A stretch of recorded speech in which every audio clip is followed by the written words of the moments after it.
My name's Richard May, Richard Kenneth May. My son's name is Christopher Kenneth May. My father's name was Kenneth Earnest May. And his father's name was Ernest James May. And his father was Richard May. That goes back to Ernest James was born in 1869, and I don't know when his father was born. What's interesting is that there's a continuation of the names down through the generations. And that's something that I hope will continue. We were talking about a personal archive, and one of the things that I regret, I never met my grandfather on my father's side, but I regret not asking more questions when I was younger of my father about his early life. I know nothing about his father. He was a mariner. He married in 1901 to a lady, an Australian, called Sissy Sarah Brain. I wasn't able to find out anything about my father's father, and it almost as if he was a black sheep of the family, whether he gambled or drank or whatever, I don't know. I do know that my father's mother was a very, very strong lady. He used to call her Sid, his nickname. A very strong lady indeed, who kept the family together, a family of 6 kids. My father was the second oldest, I think. I do know that they grew up in Wellington. The suburb was Kelburn. I knew times were tough. Father's father was away a lot. I think he was a steward on the Monowai, which used to travel from New Zealand to Australia. I know they had a fruit shop in Lambton Quay. I know very little about his early life. I think he's a bit of a rascal. He and his younger brother, Don, they were always getting into a bit of trouble. When they were about 11 years old, 9, 10, 11 years old, they were shipped off to a school. School was the precursor to Outward Bound. It was called the Ocean Bay School, run by the Crump family. And there's a book written about those early days, and the book's called the School at Ocean Bay, and it's full of all sorts of anecdotes of what these boys got up to in that particular school. When they were young, they were given a tremendous amount of freedom. They learned how to sail, how to row, go and hunt pigs. They all had knives and vegetable patches and etc. It's worthwhile, I think, talking a wee bit about the Ocean Bay School. It's may not have been said on this map, but Ocean Bay is here, and then there's Picton over here, Waiwaka over here, Waikawa, sorry. And then, so to get to it, they had to either go over a very steep track or go around by boat. There were no roads into the school. And I think to describe the school is best described in the introduction to this book.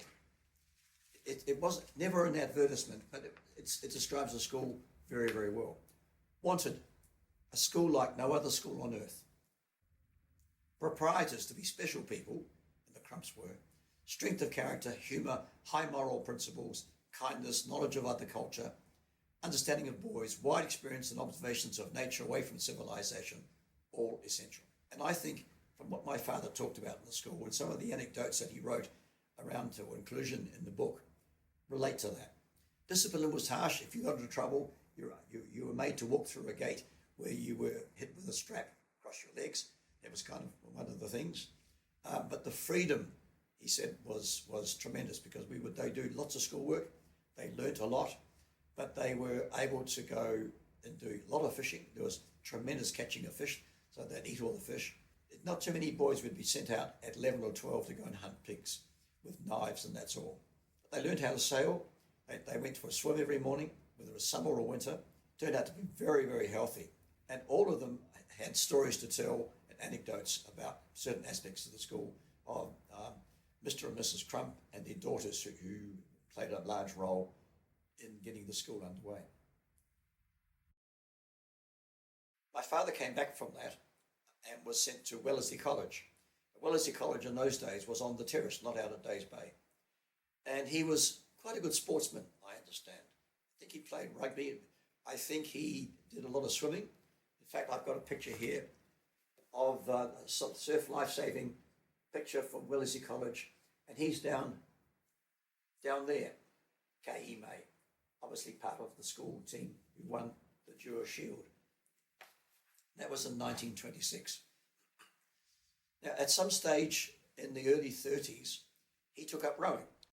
My father, I think, started with the Star Boating Club, probably around 1930. I've got a record of him winning a race in 1932-33. It was a lightweight maiden race, and he didn't win another race that was like recorded as a race in the history book until 1937-38, when the New Zealand rowing champs were held in Akaroa. So when he first started off rowing, he was obviously the smallest guy in the boat, and you would have seen him in the bow seat. So he was sitting in the bow seat, but then he must have developed an ability to stroke, because they moved him to the stroke seat, and that was where they won their race in the New Zealand champs, with him in stroke seat. Another picture of him also. So he obviously had some good fun with his rowing mates. Here's a picture of them outside the then Star Boating Club. And I know that because he went off, I think the whole of the Star Boating Club of that era of his rowing, the day after war was declared, he said that they all volunteered to go to war. It was like a big adventure, I think. They were sent out to Trentham Camp to train. And some of the people who went out with him, a guy called Marty Clay, Andy Andrews. Andrew Andrews was best man at my dad's wedding. Dickie Burge, guy Broad, Ken Fraser, another guy. They're all rowers, all went to war at the same time and ended up in Cairo. I think Andy Andrews, Marty Clay, and my dad rowed for the New Zealand Expeditionary Force against Egypt.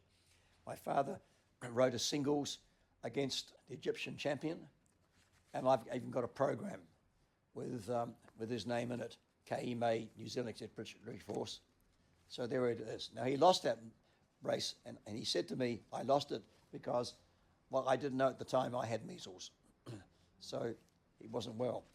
So he was a very successful rower. He also sculled. He ran a race in Napier in 38-39. He sculled in the New Zealand champs, although it didn't come to a place.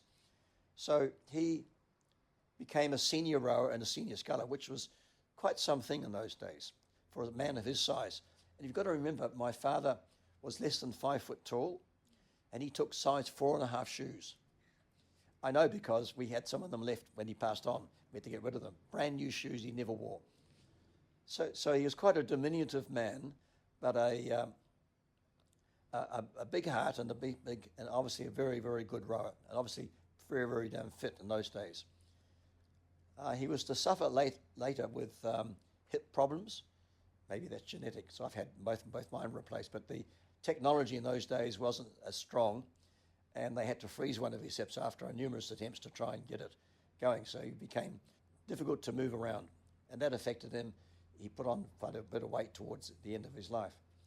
So his rowing occupied a huge part of his time. He was also pretty naughty. You'd get drunk at rowing clubs and etc. And there's some stories that I probably shouldn't tell about him making a mess of the floor and being asked to clean it up and things like that, and or being carted home by his rowing mates by taking a gate off a fence and lowering him onto it and dropping him in the front door and things like that. A bit of a lad. So then he went off to war. He didn't talk much about the war. I don't think people did. I never knew he went to Italy until I saw that he had an Italy star. And in fact, I've got a soldier's guide to Italy, so he must have gone there, although he didn't talk much about it. He was demoted. He'd been put in towards becoming an officer. At the Trentham camp, the night before they were due to go, some of the boys decided to go out into the town and have fun, and he was on guard duty, and he quietly let them out. And they weren't meant to, and they got caught. So he got demoted, and his job on ship was to make sure all the latrines were clean. So he made sure, he said, told me, they were the cleanest latrines in the whole world. He got to Marty Camp, and it was a big training camp they had. Now, in rowing these days, there's a thing called the Marty Cup. That's what they rowed for in this rowing regatta, the Marty Cup. He then made himself way back to corporal, and then eventually got into lieutenant, and then made captain.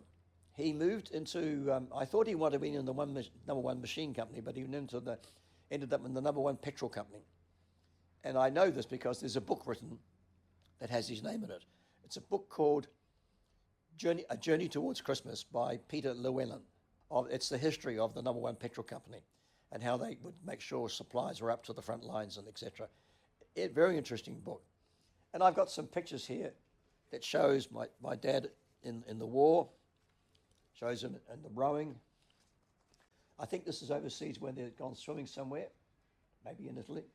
Picture somewhere, it says Reg Arnold standing, self and Owen Hill. In front of his Owen, and another one where they're actually rowing. I think it was an experience, really was. And that's where he met my mother in Cairo. Both were on the rebound from fiancés that had kind of gone wrong.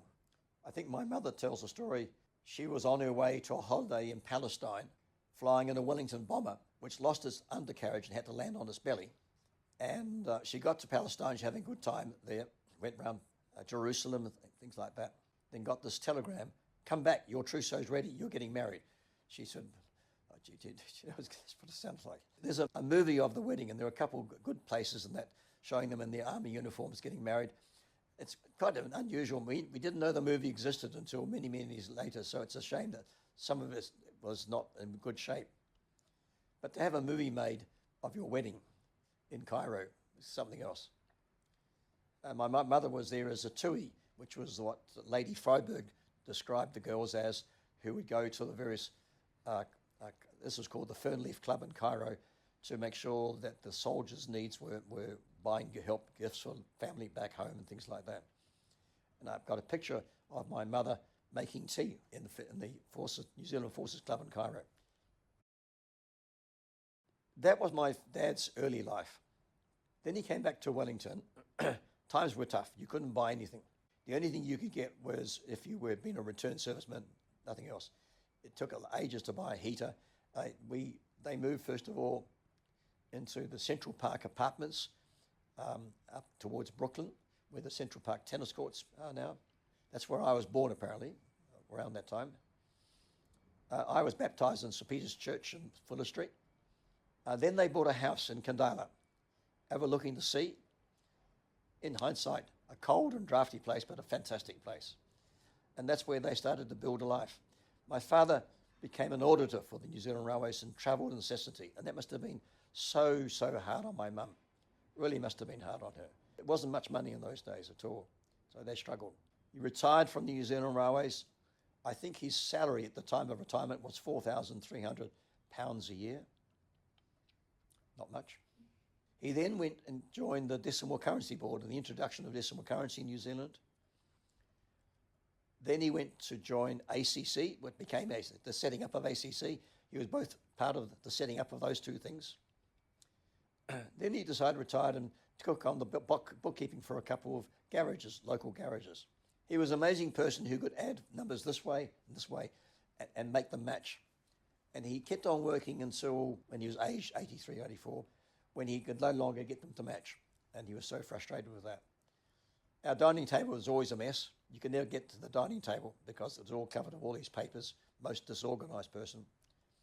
He had a lathe downstairs, which he never put together, never worked, always going to. The garden was still there, going well, keen to do that, but he became more and more immobile in later life.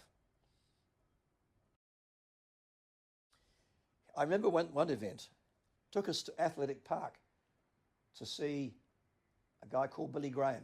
Myself and my sisters, we got dressed up in our Sunday best. Stands were all full, so we sat on the ground. And Billy Graham was a very powerful speaker. There must have been 40, 50,000 people there. It was huge. And then he asked people to stand up and come forward, those who wanted to be blessed, etc. And I was so mortified as a young boy that my father stood up. I hit my hands on, oh no, this is so embarrassing. But that seemed to be a turning point. He then got involved with the Anglican Church, St. Barnabas, and got very heavily involved with the church. I think too much for my mother's beckoning, because they demanded money from him, they demanded time, they demanded a tremendous amount of energy, Bible readings and things. But he held that faith right throughout the rest of his life. I think a joy he had, which he wasn't expecting, was when I got married to a lovely Korean girl, and we took our new son down to New Zealand. And I've got some pictures, some movies of Dad trying to feed our son, and also him and Mum just showing off the house.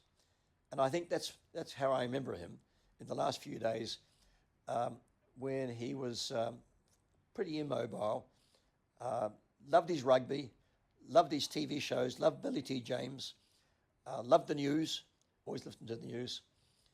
We'd always listen to requests over Sunday lunch, which would be always roast lamb, potatoes, mint sauce, which is a tradition we've carried on in our family, roast lamb, potatoes, mint sauce.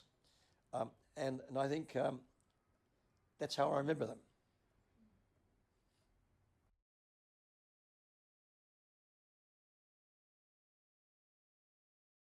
I think so. I remember my father was quite a practical guy, even though he trained as an accountant. He was very practical. He made a spear. We went fishing for um, crayfish. We did a lot of fishing as a small boy, going down to the wharf where you could go down and fish down through there.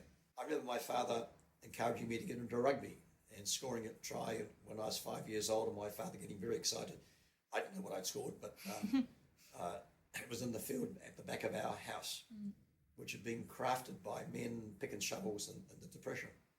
He was very good at gardening. He loved his garden, developed a huge vegetable garden out of nothing, planted a lot of fruit trees. We had lovely crops of boysenberries, raspberries, gooseberries, strawberries, you name it, blackberries, etc. So that was one of his joys, is doing that, and also growing flowers.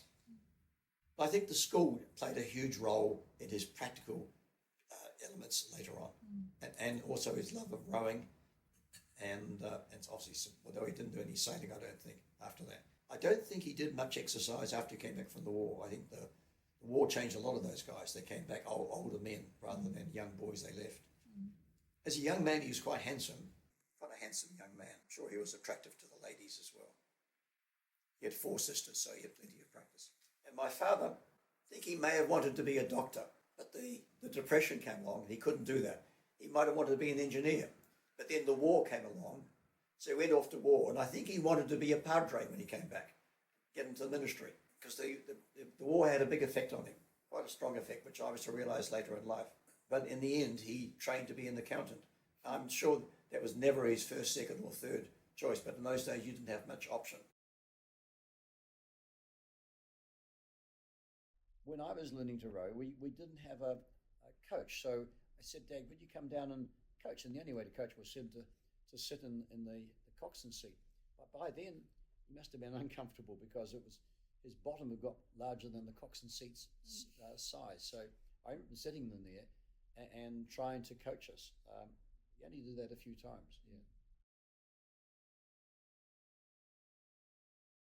When I was young, Dad was away a lot. He was still doing auditing, so he was a lot of, and so I was Mum's companion. I was the oldest, and many times we would practice spelling, and the on the in the evening. My mum was doing the ironing or doing some baking, and younger girls were around, and so I was kind of like the supposed man of the house, I guess. That. So I spent a lot of time with Mum those days. Dad, when he was home, he was the epitome of what Japanese might call a salaryman. Worked for the New Zealand Railways. He'd be off to work. I remember he'd either catch the bus, which he'd always have to run for, or he and 2 others would share a car. My father bought a Ford Prefect, and his friend up the road, Len Brown, had a Ford Prefect, green one. I remember we'd pile up the Ford Prefects with young boys going to play rugby in those days, and another friend called Dan Gillespie. I'm not sure if Dan had a car or not, but it used to be that one would pick one up, and there was just 10 to 5 to. So 10 to 8 or 5 to 8, whatever it was. So whoever took the turn, it was 10 to 5 to. That was the code. And so one would pick the other up, and they'd drive, and they became good friends. Not Len Brown and Dad, very, very good friends, and the whole Brown family, but not so much Dan Gillespie. But I remember those days he would go to work religiously, Monday to Friday, come home on the bus in the evening, maybe the 5:30 bus or something like that. Maybe watch the news, or no, listen to the news. We don't, maybe watch the news, have dinner, and then usually fall asleep, etc., and go to bed. It was really that sort of area. He didn't have any sporting activity. I think his hips were bothering him then. even though he was very sporty in his younger days. So the weekend would be around the garden or something like that, and very, very home oriented in many ways. So, and he was quite a stern guy. The only time really kind of loosened up, his nickname for me was Joe. When he called me Richard, I was in trouble. So it was Joe this and Joe that. I don't know where the Joe came from. I have no idea. It was my job to do digging in the garden and helping him with the garden bits and pieces and lighting the copper. We didn't have a washing machine. We had a copper where we threw the clothes into it, and then you lift them out with a stick, put them into a tub, which would include some blue O to make the things white, and you put it through a wringer into another club of clear water, and then you might put them back again, and then go and hang them out on the washing line. It was a washing line, not a rotating line, and it was propped up with wooden props. And you had to tie the clothes on very, very firmly, otherwise the wind would just blow them away. And it was my job to go next door and pick up all the things that fall over. But it was a huge garden. It took a whole lot of looking after, mowing lawns, of course, and things like that. So there was a lot of home stuff doing around. Then we decided to extend the house. I remember helping him do that, lay floors, and he had a builder friend, and he became the labourer for the builder friend to do that.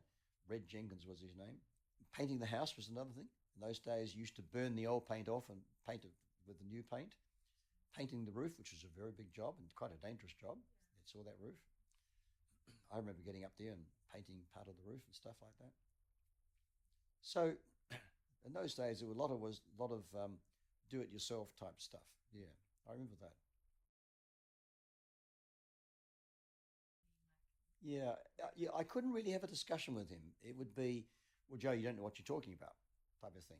And so he wasn't into debate. He didn't like being argued with, I don't think, in terms of sake of the argument. Whereas my friend Reeves' dad loved an argument in terms of proving that we were doing engineering and a project, etc., and we had to prove that about gravity, which is very difficult to prove. So he said, well, what if one time in a million it floated up, not down? How can you not prove that? So you kind of go through all the arguments and bits and pieces, and you're right. I mean, it's very difficult to prove. Anyway, that's one of those things. But my dad was, he must have been a bit of a rascal in his younger days, but in his latter days, he seemed to be weighed down by the events of work and just being in the family, I think, and earning enough money to survive. She was lovely. She had a tough upbringing. She was put out almost like an indentured slave when she was 7 to a Mrs. Lusk in Marjorie Bank Street because her mother remarried and he didn't want the girls. So her sister was put into a convict and she was sent to Mrs. Lusk. So a pretty damn loveless life growing up. I think she was a romantic in many ways. I think this wasn't the life she wanted, I don't think, in the end. She enjoyed going back to work. She enjoyed that because that gave her, we were the spending power to do things. That's where, hence the piano we have and some other things that she bought and pay as you go type things. And I think she worked hard. She loved baking, loved all these recipes and etc. This was the era when you talked to your neighbour and you called her Mrs. You didn't talk to them by his Christian name. So Mrs. Atkinson, Mrs. May, sort of thing. It's quite formal in those days. She didn't believe in Dad's church because she believed the vicar was a hypocrite. So that was kind of something between them. She loved dressing up. We'd take us to Kirkaldian Staines and have afternoon tea and we'd all get dressed up and have our best, etc. She loved to sing, had a good voice. She could play a wee bit of piano. That was my memory of Mum. We didn't know at that stage that Dad only had about a year and a half to live from that, which was a shame. But they were still living in Kandala, Cashmere Avenue, where I grew up, and I think they were secretly chuffed to meet Christopher. He was a pretty lively little baby. I mean, as you saw that on the video, very happy baby. Didn't cry much at all. Was very genial, active. At 7 months, he was beginning to stand up and try and walk, and so he was a bit of a handful. But I think, although Dad was kind of a bit of a gruff person, in many ways. I think he really enjoyed having Christopher around the place in the sort of doses. And Mum, of course, was really keen to see him and get to know him, etc., which was lovely. And so I think that was probably the only time Dad saw Christopher, because after that, I think my father then passed away in the next year. So I think for me, to be able to take a movie and to remember them in that way, when you're still reasonably mobile and reasonably fit, was great. And the garden was still looking in great shape at that stage. And they were very proud of, well, he was very proud of the work he did in the garden. So, yeah, I think they really enjoyed that. And I don't think they ever thought I would ever have any kids. So for me to have a kid was kind of, I think they quite enjoyed that.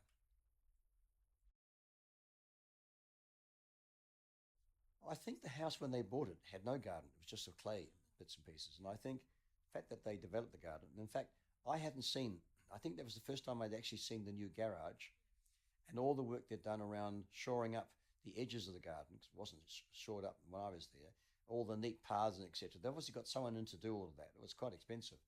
But the fact that the plantings, etc., in the garden, this looked so complete. That's why I wanted to take a picture of it. He would have been 82, 83 at that stage, so still doing that, still looking pretty good. He was obviously having to struggle to walk, so one hip was frozen. So I remember what it was like when I was first growing up. You see, quite a bit different than that.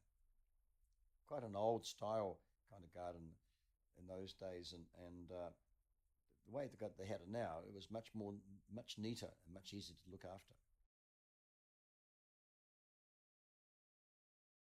Oh, that was fantastic. And I have to say to my sister Jenny and Tony for helping them get there. Jenny even taking Mum to buy that beautiful, gorgeous frock that she wore at the wedding. My father was a completely strange experience for him in many, many ways.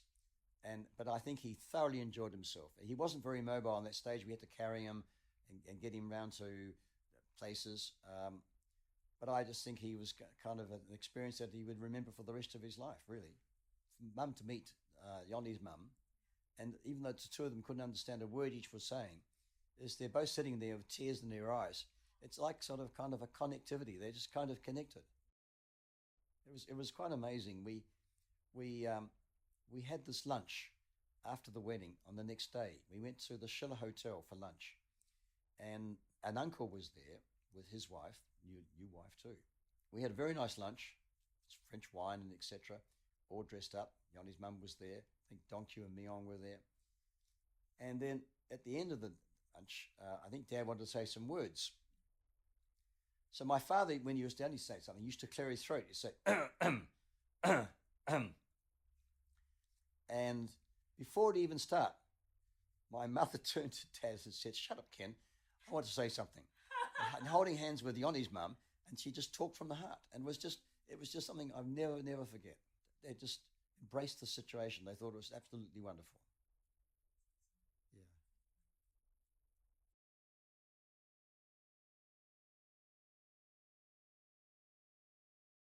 I may have the gift of prophecy and know every hidden truth.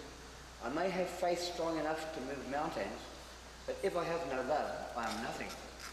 I may dole out all I possess, or even give my body to be burnt, but if I have no love, I'm none the better. Love is patient, love is kind, and envies no one. Love is never boastful, nor conceited, nor rude, nor selfish, nor quick to take offence.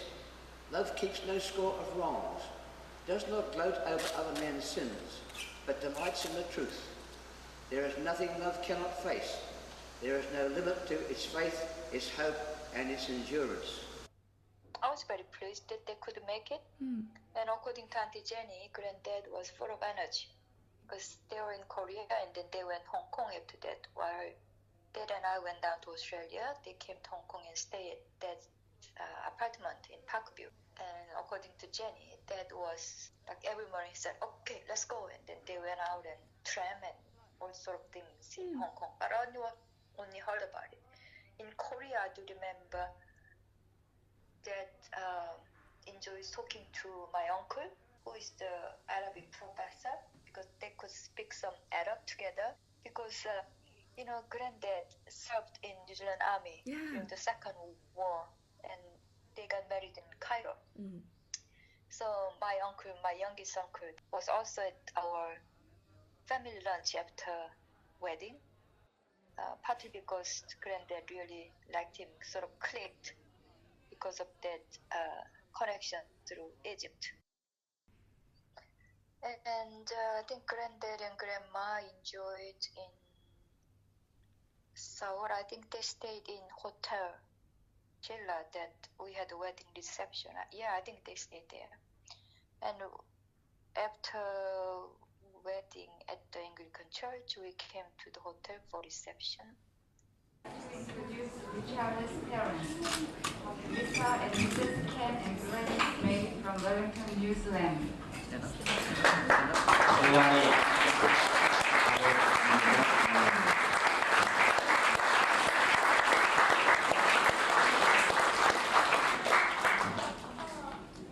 Now that Richard and Yonki have given themselves to each other by solemn vows with the joining of hands and the giving and the receiving of rings, I pronounce that they are husband and wife in the name of the Father, and of the Son, and of the Holy Spirit.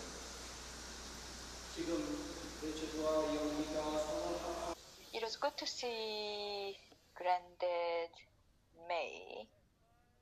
His name was Kenneth Earnest May, and we named Christopher Kenneth May after him.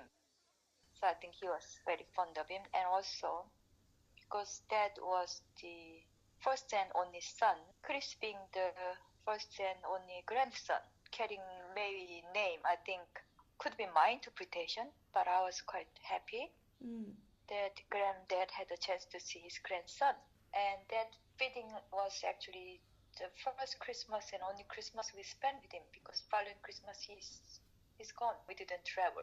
And Granddad has a stroke, but he was getting better, so we said we'll come and see him in Easter, which is following April, but he had a second stroke and passed away before we come down and see him. So he only had a chance to see only once during that Christmas time. So that's what there is a Korean saying, your parents wouldn't wait for you to grow up and appreciate and do something nice together or spend time with you. Same with Chris' granddad. He only had one Christmas with Chris, and then he was only 85 when he had a second stroke and gone. So that's general my memory of him.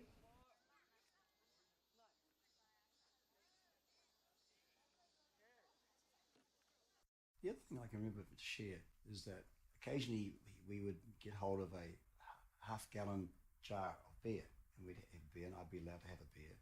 And then what was left over, my mother would use for shampoo the next day. I remember him making home brew. We cleaned out the copper, and he made the brew in there. I remember helping him cap the bottles, and then putting them to store in the airing cupboard. Every now and again, one of them going off and covering clothes with beer. My mother wasn't very happy. So, but we used to make our own beer in those days. Quite a few people did. Would you ever have beer with your dad? Yeah. I remember Dad was painting the house. We'd been out rowing, come back or something, and we'd been doing something, came back home, and it was a hot day. Dad said, I think we deserve a beer this evening. Yeah, we do actually. And we must have been underage. Anyway, he said, do you think you boys know where you can go and get a beer? Take the car and go and get a beer? Oh, I think we can manage that. So we drove off down to Thornton. So we went down there. We thought, well, we better have a beer here before we go home. We bought the flagon of beer and went home, opened the fridge and another flagon in there. We said, hold on, there's a flagon already there. Dad said, well, I wasn't sure you guys could come back with one, so I got one myself. So I think Dad enjoyed those times, just talking with Reeve and co. And those were good times. Love will never come to an end. Are there prophets? Their work will be over. Are there tongues of ecstasy? They will cease. Is there knowledge? It will vanish away. For our knowledge and our prophecy alike are partial, and the partial vanishes when wholeness comes. When I was a child, My speech, my outlook, and my thoughts were all childish.